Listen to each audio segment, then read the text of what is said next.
an end to royal drama today. Netflix has released its final episodes of The Crown.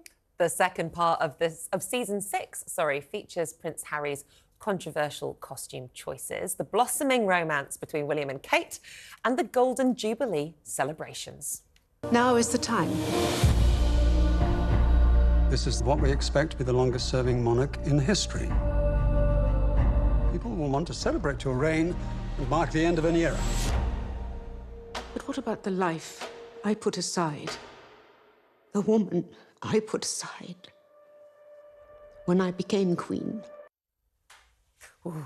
And someone who's rightly ahead of all of us and has already watched the final episodes is TalkTV's royal editor, Sarah Hewson, who joins us now. I know you won't be able to tell us loads. I don't want to spoil it. No, because it's going to be such a Christmas favourite for people. Yes, but obviously you've seen the clip there, and that's one of the most powerful moments in this final part of The Crown, because it is the Queen and the Duke of Edinburgh planning for their own funerals. Oh, wow. And obviously we know what happened. We know how involved the Duke of Edinburgh is, and you see him choosing the Land Rover that is to carry his coffin, and the Queen there getting involved in the planning for her own funeral, Operation London Bridge. And although this season of The Crown, the final season, ends in 2005, there are a lot of nods towards the future and the death of the Queen through this device. Interesting. And I'm going to show you a picture because the final episode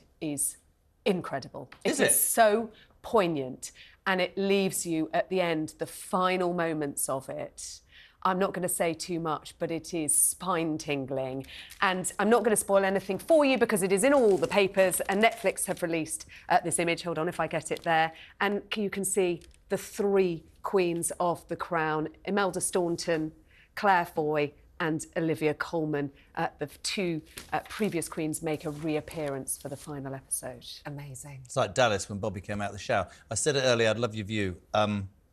Apparently I was told Claire Foy said it would drive her nuts to have done it. I wish they'd aged her. I thought, sorry to just say it, Imelda Staunton's an amazing actress, Olivia Colman, Oscar winner. I thought Claire Foy was hands down the best thing. I thought she was incredible. I am 100% with you on that. And I was critical of Imelda Staunton in the first 4 episodes of this. But actually, in this final section, you see a softer side to her queen. A couple of bits I've seen, she's very, very... And of course, I'd stick up for the Queen. I loved the Queen. I just thought Foy had it, just growing, and I'd love to have seen them aged her and see how that changed as a character. What you see in this final part is the relationship between the Queen and Princess Margaret. Right. And you see that really close bond, and Princess Margaret after her series of strokes, and just how devastating it was for the Queen to lose her sister, who was her one true confidant in the world. And Imelda Staunton has talked about filming this because they were actually filming on the day that the Queen died. No. And she said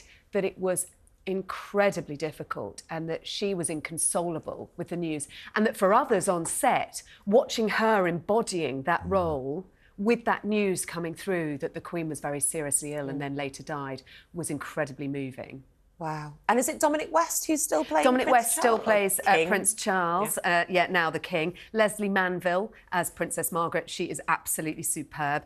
Ed McVeigh as Prince William, and Meg Bellamy as Kate Middleton. Covers their sort of university days at St Andrews. Yes, it's when they meet at St Andrews. Carol Middleton features as well. Does she? And she's very much in the Mrs Bennet style role, the matchmaking and the social, Pride and Prejudice, the engineering behind the scenes to ensure that her daughter marries well. Well, there was all this stuff about that's why she went to St Andrews, Kate, and all that, and that's why she wore the dress and all that sort of thing. Yeah, it's not a flattering portrayal of Carol Middleton, particularly, because it does really go for that kind of meddling mother type role. It's also a bit fictional because it suggests that Kate and her mum went shopping on the King's Road in Chelsea, and they bumped into William and Diana, who were selling copies of The Big Issue, and Carol thrust her daughter forward to just get that first glimpse of William. Fair. That's so funny. So there's a lot of fiction in this. Is that not, and it's interesting to hear you say it's amazing, and I just said this to Nick earlier, and probably my age, I was all right watching the old stuff that I didn't know anything about.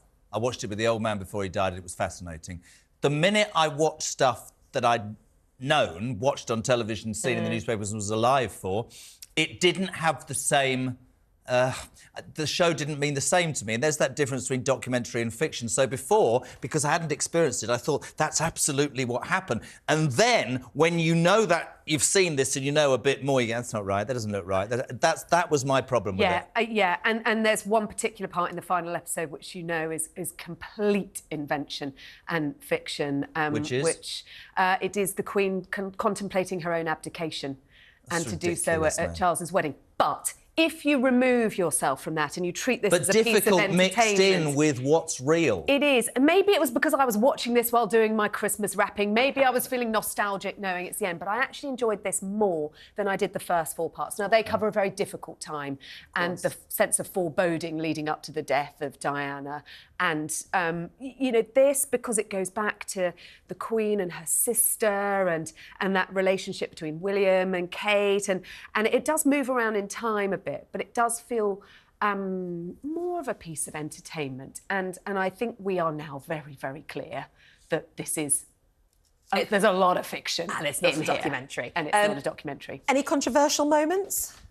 The Queen talking about abdicating and even writing a speech suggesting she's going to abdicate. I mean, I think that's very controversial because we know that it was never on the cards. Never on the cards Never, for her. ever, Abdication ever was abdicate. a dirty word in the royal family. Duty. And she had made that vow with God at her coronation, and she's a deeply religious woman. So that is controversial. Carol Middleton's portrayal, for example. Harry, the Nazi uniform you mentioned, but he's a bit part really in this. And is there's he a spare part? Well, there's a line in it where the Queen says to William, you know, look after Harry. It's harder being number 2 than it is being number 1 in here. And of course, given explain that to the that's Princess happened. Royal, who does more royal engagements than anybody and is an amazing role model. But yeah, listen, so they've sort of... Do they go into that whole uniform thing, or do they tend to They do, yeah. There's a large part about that and the aftermath of it and Harry's reaction when they open the newspapers the following morning and his photograph is plastered all over them, yes.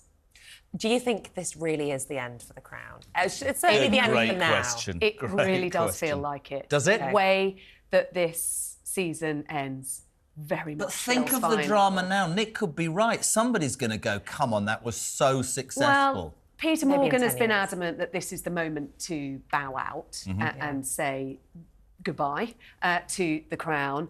There's been talk of prequels before, but Netflix has dismissed those. I mean, watch this space, but I was going to say it's been highly lucrative, highly successful. It's been very controversial because of the reasons we've talked about in the past. But of course, all of that has generated publicity for Netflix. And one thing you can say is people have been talking about the Crown every single year at this time of year. We've only got 30 seconds. Do they ever use actual palace grounds to do filming? Is that No, would never happen? They wouldn't be allowed to. So when we see like I wonder where it's all filmed then. It's in my garden. It's in your back garden. You know where they enter Buckingham Palace? She's seen my front garden and my back garden. Thank you so much, Sarah Hewson, for joining us What are you this doing next morning. week? This poor lady's going for a baby. Are you happy to come and work on this show? I'm coming to join you for a couple of days. Thank you so much, and good luck to you. I don't know which is going to be more difficult.